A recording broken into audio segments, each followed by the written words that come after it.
Em với vợ em vừa ly hôn khoảng 1 tháng. Khi mà tụi em gây lộn, nhà vợ cứ luôn luôn đổ lỗi là em là người sai, với lại Ừ. mẹ vợ hay xen vô chuyện gia đình của tụi em á.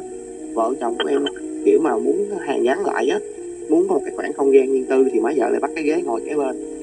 Điều khiển quá nhiều. Con đi lấy chồng rồi, con đi lấy vợ rồi nhưng vẫn cứ can thiệp từ bên ngoài, can thiệp chuyện này chuyện kia, cứ như đấy là nhà mình vậy đó. Lập gia đình riêng thì nó là một vương phước riêng rồi, nhưng mình vẫn muốn thống trị, muốn điều khiển đó, nên là mình làm cho mọi chuyện nó trở nên khó khăn hơn cho con trẻ rất là nhiều. Xin chào, đây là chương trình Bạn ổn không? Cùng với sự đồng hành của chuyên gia tâm lý Trần Kim Thành. Năm nay em mới 26 tuổi rồi, vợ em 25 á chị.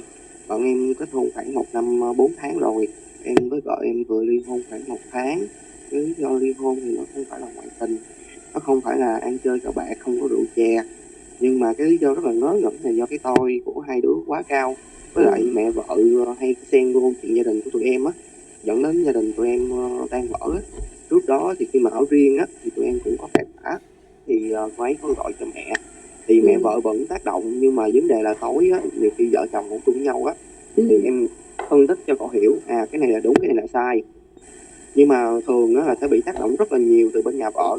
Nhà vợ cứ luôn luôn đổ lỗi là em là người sai, họ chỉ biết binh con gái của họ. Thì mỗi lần em cứ nghĩ là bây giờ vợ mình giận thì thôi mình nhường, mình cũng xuống nước mình xin lỗi trước. Hầu như là tụi em không có để qua đêm. Sáng hôm sau là bắt đầu là vợ chồng bình thường lại ha. Nhưng mà khi mà vợ em sinh xong về, má bắt đầu gia đình mới lục đục, khi mà cãi lộn là không thể nào hàn gắn lại được, do mọi Ừ. người hay nói ra nói vô. Khi mà vợ em sinh đó, em đi làm đêm thì em không có thể nào chăm sóc vợ em được, nên là Ừ. cho cô ấy về nhà má vợ để má vợ tiện về chăm sóc. Khi nào mà em rảnh thì em sẽ qua bên bệnh em phụ. Nhưng mà thật sự ra là em rất là né tránh má vợ, thì khi mà qua bên đó thì sẽ bị bắt lỗi bắt phải rất là nhiều. Thì họ nói em đi qua bên đó thì không có mua đồ, hoặc là họ nói với vợ em là tính của em rất là cọc, Ừ. càng thô lỗ với các thứ. Thì sau đó cô ấy rất là thay đổi, rất là khó chịu với em. Em với má vợ em thật sự là không hợp. Từ đầu á kiểu đã có gút mắt rồi, tại vì hồi Ừ. xưa khi mà cưới là má vợ không hề chấp nhận, tại vì vợ em thương em quá nên là bất đắc dĩ mà mới cho cưới thôi. Cái thái độ rất là cọc cằn, rất là kỳ khi mà lần đầu tiên em về ra mắt rồi. Chủ yếu là tụi em ly hôn vì cái vấn đề là cãi vã, là má vợ luôn luôn là bênh vực vợ em. Tuy ra là cô ấy rất là ỷ y, rất là coi thường và không tôn trọng em á. Mình vì hạnh phúc gia đình mình mới xin lỗi thôi. Cô ấy bên bển thì bây giờ má vợ chăm con giùm, mỗi lần cãi lộn đỡ thằng chửi em thì cứ lâu ra con mày như thế này, con mày như thế kia, rồi Ừ. mày vô trách nhiệm, mày vô tâm các kiểu. Thêm gia đình của cô ấy nói vô nữa, nên là mỗi lần con cái mà bệnh hoạn hay là cái gì thật tự cô ấy làm luôn.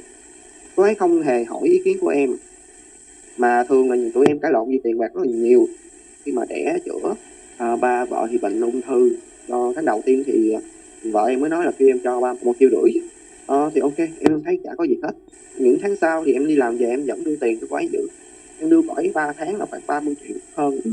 vì là em để riêng, tại vì lúc đó chuẩn bị sinh con rồi, em phải dành dụm. Nhưng mà khi mà đi lên bệnh viện á, lên trên đó sinh thì em móc ra còn được 6 triệu. Đó là em rất là bực. Xong rồi em cũng kiểu mà nhịn. Thì lúc đó vợ em sinh thường sinh không hề được. 12 giờ đêm, khi mà cô ấy lên màn mổ á, bệnh viện kêu ứng thêm 5 triệu thì em phải chạy. Em Ừ. gõ cửa người thân để em mượn 5 triệu đó. Em hỏi má vợ thì má vợ nói là không hề đem về đây. Em mới hỏi vợ là bây giờ cái số tiền đó hiện tại đang ở đâu. Vợ em thì nói là đưa cho má em rồi. Nhưng thì chút hỏi má vợ mới khai ra là ba của vợ bệnh, thì vợ đem cái số tiền đó về cho ba để ba chữa bệnh. Trước khi mà nghỉ thai sản á, là có chế độ bảo hiểm, thì lẫn bảo hiểm đó vẫn đưa cho má vợ. Ba vợ không hề gọi là hỏi ý kiến của em. Nhưng mà đã là vợ chồng, có gì thì phải nói cho nhau nghe chứ. Đúng Thì rồi. hiện tại á, thì mình giúp được cái gì mình giúp, tại vì ba thì cũng là ba vợ em. Ba vợ em rất là thương em nha. Chỉ có nhà má vợ em là em không, thật sự là em không thích má vợ em. Kiểu em làm ăn khó khăn thì cô ấy mượn tiền má của cô ấy. Khi mà mượn tiền má của cô ấy rồi thì má của ấy rất là kể lể. Thật sự ra là trước khi mà tụi em cưới á, Ừ. là tụi em có một lần đợt là cãi vã. Em sẵn sàng đặt bàn cưới xong em sẵn sàng hủy hết luôn, tại vì vợ em xúc phạm gia đình bên ba mẹ em. Đám cưới của em là em tự bỏ tiền ra, từ vàng Ừ. cưới tất tần tật. Khi mà cô ấy cãi nhau về cái vụ mà thuê xe, hoặc là cái vụ mà cho bên nhà bên bệnh mấy bàn, rồi cô ấy nói là nhà em keo kiệt các thứ, Lúc đó là ba cô ấy còn sống á, thì khi mà ba cô ấy dắt hai đứa đi ra, không có phải xử sự như bây giờ như mẹ cô ấy đâu. Ba cô ấy dắt đi ra một chỗ riêng, có em, vợ em và ba cô ấy. Ba cô ấy mới đứng ra giảng giải, bây giờ con làm cái này không đúng, con làm cái kia không đúng, nói cái nào đúng cái nào sai thì hai đứa mới làm lành. Nhưng mà cái chuyện rất là lâu rồi. Thật sự ra tiền bạc thì nó không có thành vấn đề với em, nhưng mà cái gì thì gì, nhưng mà em muốn là cái vợ chồng phải kiểu mà tôn trọng nhau. Mạnh tiền ai nấy xài thì không có được. Cái chuyện em đi làm em về em đưa tiền cho cô ấy hết là em đã tin tưởng cô ấy rồi. Em thăm con của em á, là cứ nói liên thuyên suốt. Khi mà vợ em về bệnh bệnh á, em đã cố gắng cái kiểu mình muốn rước vợ mình về rồi. Nhưng mà khi mà em qua mỗi lần hai vợ chồng cãi lộn nhau á, muốn hàn gắn lại á, muốn có một cái khoảng không gian riêng tư thì má vợ lại bắt cái ghế ngồi kế bên. Cái đợt mà chuẩn bị tụi em ly dị á, là lên tòa rồi, là bắt đầu ký, nhưng mà cái người mà xúi á vẫn đi theo lên tới tòa luôn. Tư tưởng của em á, tức là khi mà cuộc sống hôn nhân mà đã không hạnh phúc thì người đi thì em sẽ cho đi, em sẽ không làm khó họ, nên là em sẽ không có níu kéo. Khi đó thì tụi em cũng thống nhất là bây giờ ly hôn rồi á, thì em có nói là nếu mà thực sự má vợ không thích anh qua thì cứ một tuần em gửi cho mấy tấm hình của con, anh biết con sống khỏe mạnh là được. Nhưng mà khi mà đã làm cái giấy xong rồi, nhưng mà khi mà em qua thăm con á, má vợ em làm khó dễ rất là nhiều, không cho thăm con, đứng ở ngoài, nhưng mà họ vẫn đứng ở trong nhà ra, họ chửi ra mình. Họ nói là mình ác, em ác với con gái của họ, em sống không tốt này kia. Nhiều khi em muốn chở con em đi chơi hoặc là mua đồ hoặc là cái gì đó thì cũng không được đi luôn. Con em thôi nói thì vợ em với má vợ em lại rất là kỳ cục là không có mời ba má em qua. Thì trước đó em đã nói với vợ em rồi, cái giấy kết hôn nó cũng là một tờ giấy để chứng minh cho vợ chồng thôi. Khi mà tình cảm vẫn còn, muốn quay trở lại thì cũng rất là dễ, thì mình cứ đăng ký lại thôi. Nhưng mà khi đó thì cô ấy rất là im lặng. Em nhận ra thì cô ấy còn rất thương em. Thì em muốn có cái cách nào mà để cho gia đình hạnh phúc lại. Vợ em đó, đấy là con gái duy nhất hay là con thứ mấy trong nhà? Dạ thì ở nhà thì vẫn có hai chị em, nhưng mà cô chị thì là con riêng của ba. Vợ em là con của má sau này. Vậy là con gái một của má em rồi đấy nhá. Dạ đúng rồi. Nên là họ cũng cưng hơn đấy, họ cưng quá. Thực ra trong một mối quan hệ hôn nhân mình nhìn tưởng là chỉ có hai vợ chồng với nhau á, nhưng thực ra đó là một mối quan hệ tổng hòa giữa rất là nhiều bên em ạ. Ở trong đó hạt nhân là hai vợ chồng thôi, thế còn xung quanh là rất nhiều. Ví dụ như với gia đình chồng với gia đình vợ rất quan trọng. Rất nhiều người họ kiên quyết ly hôn chỉ vì họ không thể chịu đựng nổi cuộc sống với nhà chồng nhà vợ ấy. Thì hầu hết mọi người là phụ nữ không chịu đựng được nổi cuộc sống với nhà chồng, nhất là những người phải sống chung hoặc là những người mà có mẹ chồng không có thấu hiểu, hoặc bố mẹ chồng quá là ghê gớm với họ ấy. Thì cái việc mình có thể làm cho các mối quan hệ được tốt đẹp hài hòa thì nó sẽ làm cho mối quan hệ của mình và vợ mình nó dễ chịu hơn. Nếu một trong hai bên mà rất là khó khăn với mối quan hệ còn lại ấy, thì nó không mang lại được một cái hạnh phúc trọn vẹn cho hai người. Tại vì dù sao gia đình họ cũng là ruột thịt của họ, là cái gì đó quan trọng nhất của họ em ạ. Thì bây giờ mẹ mình là người quan trọng nhất của mình, chồng mình cũng là người quan trọng nhất của mình. Thực ra cái việc mẹ vợ em nói em á thì không có làm cho cô ấy vui hạnh phúc được, mà nói không khéo còn làm cho cô đau khổ luôn. Chính cô ấy còn khó xử và đau khổ hơn cả em và hơn cả mẹ em luôn nữa. Em còn mới vào bước vào đường hôn nhân chưa khéo thì mình cũng dễ hiểu, nhưng mà má em là lớn tuổi rồi nhưng mà cũng chưa khéo trong cái việc cư xử và chưa hiểu được là cái cách mình cư xử với con rể thì nó sẽ ảnh hưởng rất lớn tới cái hạnh phúc hôn nhân của con. Tất cả những người mẹ chồng, bố mẹ vợ á, mà không yêu thương được con rể hoặc con dâu mình ấy, thì ít nhất cũng phải cư xử với họ tử tế và tuyệt đối không nói xấu, không chỉ trích, không chê bai, không gây thương tổn hoặc không gây khó khăn trong mối quan hệ của con cái mình ấy, thì con của họ mới có cơ hội hạnh phúc được. Cái vấn đề của em là cái sự khó chịu nó cứ ấm ức ở trong, đúng không? Dạ đúng rồi. Thì cái điều đó nó dần dần nó cứ âm thầm nó phá hủy cái hạnh phúc của mình, đến mức độ là mình sẵn sàng bỏ được cả vợ mình ngay khi mà con còn nhỏ dại như vậy, mà mới lấy nhau được có hơn 1 năm như vậy là quá là ngắn ngủi phải không? Bởi vì một phần là mình cũng không giải tỏa được nó, mình cũng không biết cách làm sao để thoát khỏi nó, phải không nào? Cái gì cũng một hơi tí về nhà, vậy thì bố mẹ ở nhà không gặp, gọi là không trực tiếp nhìn thấy ấy, thì cái sự lo lắng của họ sẽ tăng lên gấp nhiều lần. Tại vì họ không nhìn thấy nên họ sẽ hình dung tưởng tượng ra rất là nhiều thứ có thể là không phải là như thế, hoặc là không xảy ra đến mức độ như thế, và họ cũng không nhận diện được thực tế nó đang diễn ra đúng như thế nào, mà họ chỉ đang làm theo cái tưởng tượng hình dung trong đầu họ mà thôi. Chị thấy là nhiều gia đình sau khi ly hôn á, là người cha người mẹ là mất đứa con không sống cùng mình á, bởi vì người lớn không có xử sự được với nhau tử tế, và thiệt hại rất lớn về mặt tinh thần tình cảm của con ruột mình nữa. Sự việc đáng nhẽ nó không đến mức độ phải như thế này, phải không em ạ? Dạ đúng rồi. Nhưng tuy nhiên là mình có non nớt để biết cách xử lý. Kể ra nếu biết như vậy thì không nên đưa vợ về nhà mẹ ở lâu ha, được không? Vì tính vợ đã trẻ con như em nói rồi, ở xa mà cô ấy còn thường xuyên bắt tội kể tội giống như đứa trẻ ngày xưa được cung chiều nên có cái gì lại chạy ra mẹ mách đó. Còn người mẹ này thì sống trong cái cảnh mẹ kế con chồng ha, và lại có một đứa con duy nhất nên họ thương con, họ cưng con họ, và họ là người vợ thứ hai, họ không cảm nhận được trọn vẹn cái tình cảm từ người chồng. Thì người chồng tức là ba em nuôi con gái thì sẽ dành cái tình thương cho con gái của ông một phần nào đó rất nhiều ha. Thì cái người mẹ kế họ không cảm nhận là mình được trọn vẹn cái tình cảm, mình đang nói là có thể thôi em nhé ha. Yeah. Thì trong cái trường hợp đó họ sẽ không hoàn toàn tin tưởng trao hết tình cảm cho người chồng, mà họ sẽ dồn hết cho đứa con.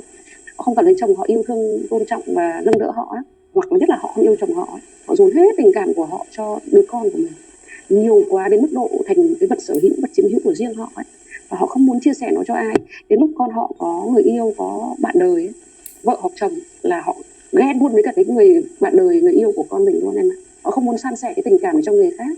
Chị đang phân tích là có thể mẹ em rơi vào trường hợp đó hoặc là không nha, nhưng mà trong nghe em kể thì có vẻ là rơi vào trường hợp đó, khả năng là cao đó nha. Nên là cái gì thuộc về của tôi thì tôi muốn nó tốt hơn người khác, phải không? Cái sự ích kỷ của con người đó em. Cái con tôi thì tôi muốn nó sướng hơn, con tôi thì phải được bênh, và con tôi thì phải luôn đúng. Khi họ không nhìn ra ấy, thì thường họ sẽ có những hành vi không phù hợp ha. Ví dụ như là trường hợp các con mới cưới còn non nớt, còn trẻ, thiếu kinh nghiệm cuộc sống mà xảy ra những chuyện cãi vã thì cứ để nó xử lý với nhau cũng được, nhưng bố mẹ em ha. Hoặc là nếu như mình muốn có can thiệp hỗ trợ gì thì tốt nhất là mình cũng nghe hai bên nói, rồi mình không khuyên bảo, mình cũng chỉ nhắc nhở hai con là thôi thì lựa nhau, hoặc là người này để ý cái này, người kia để ý cái kia, chứ đừng tuyệt đối bênh một bên. Thì rõ ràng ở đây có một cái tạo ra một cái cảm giác cho em là em là bị loại trừ và em là kẻ thù. Thực ra là bởi vì em như kiểu xâm chiếm mất con gái của họ, tình yêu của họ đó, nên là họ không có thiện cảm với em. Đây cũng là một cái thứ mà khiến cho các mối quan hệ của mẹ chồng nàng dâu rất khó khăn đấy, một cái thứ âm thầm đấy, tình yêu ích kỷ độc chiếm đấy. Nhưng mà những người họ không nhìn ra điều đó thì thường họ cũng có thể làm những hành vi như là xâm phạm quá nhiều vào về việc riêng tư của hai vợ chồng, điều khiển quá nhiều. Con đi lấy chồng rồi, con đi lấy vợ rồi, nhưng vẫn cứ can thiệp từ bên ngoài, can thiệp chuyện này chuyện kia, cứ đi tới là nhà mình vậy đó. Mặc dù hai đứa nhỏ nó đi lấy lẫn nhau rồi lập gia đình riêng thì đó là một cái gia đình riêng, một vương phước riêng rồi, nhưng mình vẫn muốn thống trị, muốn điều khiển đấy. Nên là mình làm cho mọi chuyện nó trở nên khó khăn hơn cho con trẻ rất là nhiều.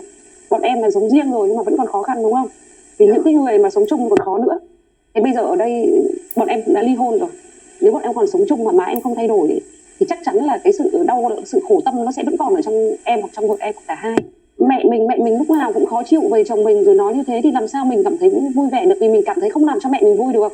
Mình cảm thấy chỉ vì cuộc hôn nhân của mình mà mẹ mình khó chịu, mẹ mình đau khổ, thế thì mình đâu có vui, vậy cô ấy cũng không thể vui được.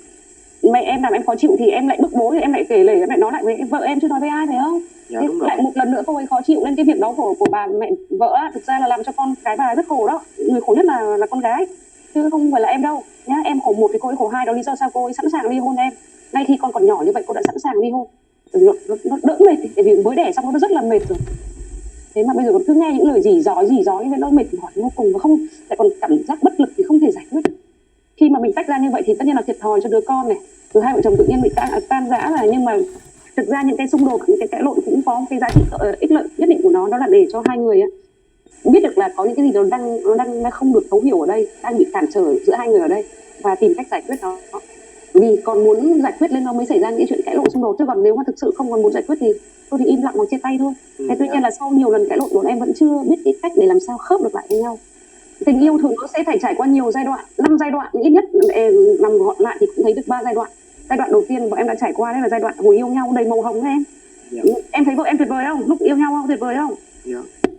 Tất cả cô ấy cũng thấy em tuyệt vời, là vì sao? Lúc đó mình đâu có lo cơm áo gạo tiền, lo con nhỏ, lo thức đêm thức hôm, lo bên chồng bên vợ, lo đủ các thứ đâu, tiền ăn tiền ở đâu. Lúc đấy chỉ cần lo trang điểm thật là xinh, mặc váy thật là đẹp, mặc quần áo thật là thơm tho sạch sẽ, đến gặp người yêu ngắm nhìn nhau rồi thơm nhau, rồi mọi thứ nó lung linh kinh khủng luôn. Và mình cố gắng show những cái đẹp nhất của mình ra cho người còn lại nhìn thấy, để hấp dẫn người còn lại, để chinh phục người còn lại. Nên là cả hai nhìn thấy nhau rất là tuyệt vời. Nhưng bắt đầu vào đến giai đoạn thứ hai, cái giai đoạn là tình yêu nó phải lớn hơn rất là nhiều so với tình yêu lúc đầu. Mặc dù nó không màu hồng hoàn toàn nha, nhưng cái tình yêu phải trưởng thành lên một mức độ lớn hơn rất nhiều.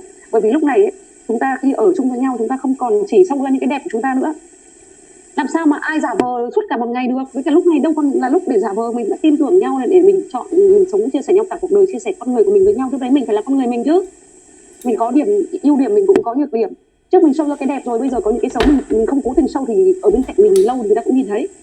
Mỗi người trong đời sống hiện nay họ rất khó khăn trong đời sống gia đình, bởi vì họ không chấp nhận được cái phần còn lại của cái người mình chọn để yêu, để cưới đó. Tôi chỉ lấy mặt đẹp thôi, mặt xấu cô mang đi chỗ khác cô để đi, không được đưa mặt xấu cho tôi. Nhưng làm sao thì được, họ đâu cắt đôi người ra được em. Họ là thế nào thì họ vẫn là thế, họ không thể che giấu được, bởi vì sao? Đó là con người của họ ở đó với em, và họ không thể che giấu được điều đó. Có che giấu được một lúc vài tháng, 15 là cùng, chứ đến bắt đầu qua 2 năm bắt đầu lộ ra hết, không có che được. Mà cũng không nên che, tại vì nếu yêu nhau thực sự thì phải chấp nhận được toàn bộ con người nhau em. Mà toàn bộ đây bao gồm cả những cái thứ mà mình thích hoặc không thích ở mình. Thì bây giờ đấy, lúc đó mà để chấp nhận được hoàn toàn con người họ đúng như là họ thì cần một tình yêu lớn hơn rất là nhiều. Cái tình yêu đó là không chỉ tình yêu đơn thuần mà cả sự thấu hiểu người bạn đời của mình là như thế, để mình có thể đồng hành cùng họ một cách hiệu quả.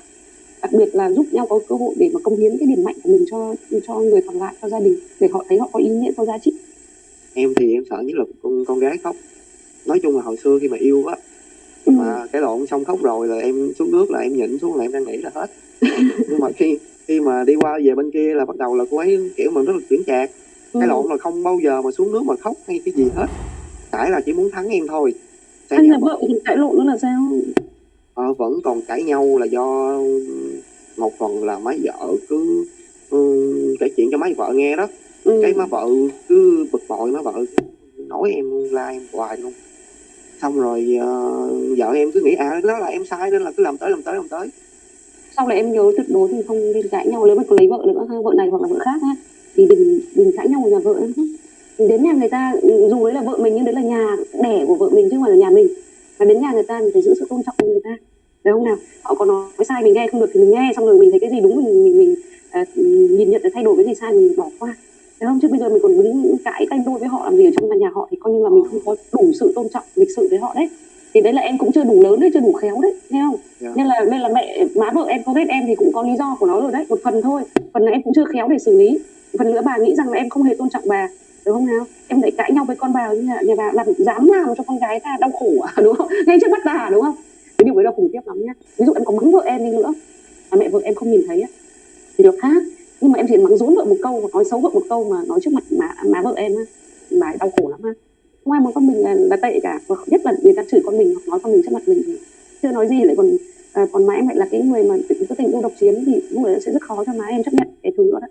Đúng không? Cho em lưu ý chuyện này đừng bao giờ để xảy ra nữa nhá. Và cũng không cãi lộn với vợ em, mắng vợ em trước mặt người khác, chứ không chỉ là với má vợ em. Tất nhau trong phòng nói chuyện nhỏ nhẹ với nhau thôi. Chứ nếu mà làm như thế nhiều lần là dần dần vợ không còn tôn trọng mình đâu. Bởi vì cái hành vi đó của em là coi như không còn tôn trọng vợ. Và khi mình không tôn trọng một người thì người đó dần dần sẽ không còn tôn trọng mình nữa. Đấy là ảnh hưởng lan truyền, lây lan đó em. Trở lại cái mục đích lớn nhất của em là hai vợ chồng có thể gắn với nhau. Để được như vậy nhé thì em gọi như là bỏ qua tất cả những chuyện đã qua đi. Mà nó mắng chửi nó nước thì thôi, thì coi như là cái đó là mình trả lợi cho má vì được lấy cô con gái thứ nhất của má. Không phải mất nhiều tiền, không phải mất công sức nhiều, rồi thực ra cô ấy sẽ dành cả đời để yêu thương chăm sóc mình. Đấy là cái giá mình trả để lấy cái cô con gái đó, được không nào?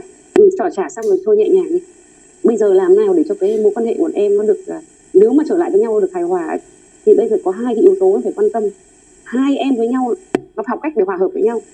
Ngoài ra em phải biết cách làm cho cái mối quan hệ của em với mẹ má vợ em nó được hòa hợp, nó được tốt hơn. Thế thì mối quan hệ của em với vợ em mới tốt được không? Và chị thấy hiện tại cái thứ ngăn trở em nhất chính là thứ với má vợ, phải không nào? Đúng rồi. Vậy thì em cứ một điều nhịn 9 điều lành, dù sao mình cũng là con. Thực ra sâu thẳm chỉ là má vợ muốn con của má được sướng thôi, được không? Được em yêu chiều, được em nâng niu, được em quan tâm, được em chăm sóc, được em cho tiền về, được em tôn trọng, không được mắng, không được nói, không được coi thường con gái má, mà cãi lộn rồi nọ kia với con thôi. Nhớ nhá, tuyệt đối đừng bao giờ cãi nhau với vợ trước mặt má, nghe không?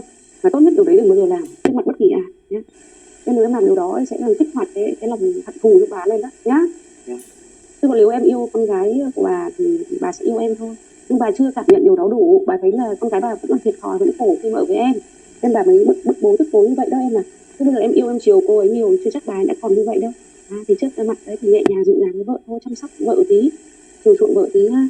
Rồi cũng phải chăm sóc má một tí, thì giờ chồng của má cũng mất rồi, Không, còn mỗi đứa con gái thì lại ở với mình rồi thì thi thoảng qua lại hỏi thăm thì biếu quà, và có một cái ngôn ngữ yêu thương là tặng quà đấy, nên là cứ tặng biếu bà thì dùng quà tấm bánh này nọ kia.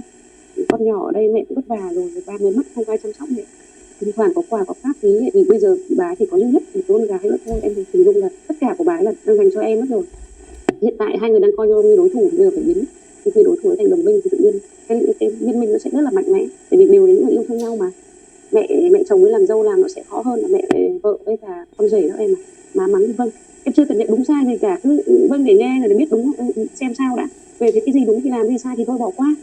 Còn nếu trong trường hợp em thấy là làm lại với má em là quá khó, cái sự ức chế là rất nhiều, và những cái tổn thương mà em thấy em má vợ mang cho em là rất lớn, bởi vì em chỉ nhìn mặt thôi là em điên tiết lên rồi thì muốn xé toát ra thôi ấy, thì em tuyệt đối không nên hàn gắn lại.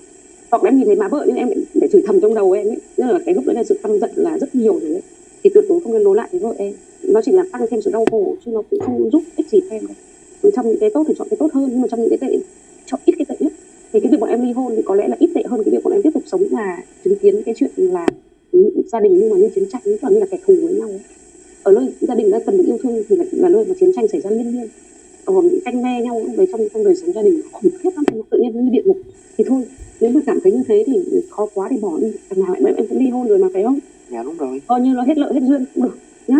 Nhưng nếu em thấy là gặp má em vẫn có thể thương được má phần nào, đã có hiểu được vì sao má làm như thế, em vẫn có thể bỏ qua được, em vẫn có thể bắt đầu cắt nối lại những cái sợi dây tình cảm, và em có thể thay con của má thương má hơn dần dần để biết là dù sao cái người phụ nữ này cũng thiếu được yêu thương, cũng phải đấu tranh nhiều trong cuộc sống, nên là luôn luôn cảm giác phải đấu tranh với người khác ấy, thì mình thương mình bù đắp cho họ. Còn trường hợp mà không được thì em cũng lên bớt lập đi thì nó sẽ đỡ những cái va chạm đó em. Đấy, nghĩa mà cần thiết thì mình có mặt, còn nếu không thì thôi, mình không gần gũi sát sườn quá, đỡ là những cái xích mích xung đột, những cái tổn thương cho đời sống gia đình thôi, tất cả 3 người 4 người đó nhé. Dạ. Điều thứ hai là vì bọn em còn thương nhau, đấy là cái điều quan trọng. Tuy nhiên chỉ thương thôi là không đủ để sống với nhau đâu em, nên bọn em cần phải học những cái kỹ năng mà trong cái đời sống hôn nhân ấy, nó cần rất nhiều thứ. Cách đầu tiên là chấp nhận được nhau đúng như con người thật của nhau, đừng cố biến người khác giống như cái bản sao của mình, giống như con rối của mình nghĩ gì họ phải nghĩ như thế, mình như thế nào thì họ phải như vậy, đừng nên như vậy. Bởi vì mỗi con người là một thế giới riêng biệt và phải cần được tôn trọng. Và nếu mình thấy cái điểm kia của họ mà nó gây khó khăn cho đời sống hôn nhân thì hai người bàn thảo với nhau xem làm sao để mà cái điểm đó được khớp. Ví dụ như một bên cục cằn thô lỗ quát to thì bên kia còn lại cảm thấy cái điều đấy quá khó ha, thế thì nói lại với người đó là cái việc nói to cục cằn thô lỗ làm cho mình tổn thương, thế thì có thể hạ giọng xuống bớt một chút khi mà trao đổi, hoặc là lúc nào cảm thấy thoải mái hãy trao đổi với nhau. Lúc nào đang bực bội khó chịu quá thì thôi tạm thời làm cái việc khác đi. Thì đấy là một trong những cách mình lựa đi, hướng tới một cái đích chung, đó là có một cái mái ấm bình yên hạnh phúc cho cả gia đình, hướng tới cái mục đích chung đó, chứ đừng hướng tới cái việc là ai đúng hay sai, ai thắng hay thua. Trong hôn nhân nó không có người thắng người thua đâu em, bởi vì chỉ có cùng thắng và cùng thua thôi. Đôi khi mình nhịn đi một tí nữa em ấm thì mình nhịn, đúng không? Đôi khi mình phải nói rõ cho sự việc cho nó xong, để cho gia đình nó không bị hiểu nhầm nhau, nó không có yên lúc đó nhưng mà về lâu dài là nó sẽ tốt hơn, thì mình cũng cần phải nói ra, học cái cách để mà cùng nhau giải quyết những cái bất đồng, những cái mâu thuẫn, không biến nó thành xung đột, không biến nó thành chiến tranh nhé. Nhưng mà nhớ đầu tiên vẫn là em phải kết nối lại được với má vợ em nha, vì bà ấy có một cái sức ảnh hưởng rất lớn với vợ em ấy. Cô ấy rất nghe mẹ đó, cô ấy cũng thương mẹ, nên đôi khi cô ấy làm những điều mà cô ấy không muốn đâu, nhưng mà làm để đỡ để mẹ phải mệt mỏi ha, được không? Nên là nếu em thương vợ thật thì thôi cố gắng thương cả má vợ nữa. Và nếu thương được má vợ thì dần dần em có thêm một đồng minh, bởi vì má làm gì có ai yêu ngoài con gái má đâu, nên là khi má yêu con gái lại má là đồng minh của mình thì má sẽ hỗ trợ giúp đỡ gia đình mình rất nhiều ấy. Dạ rồi, cảm ơn chị. Dạ.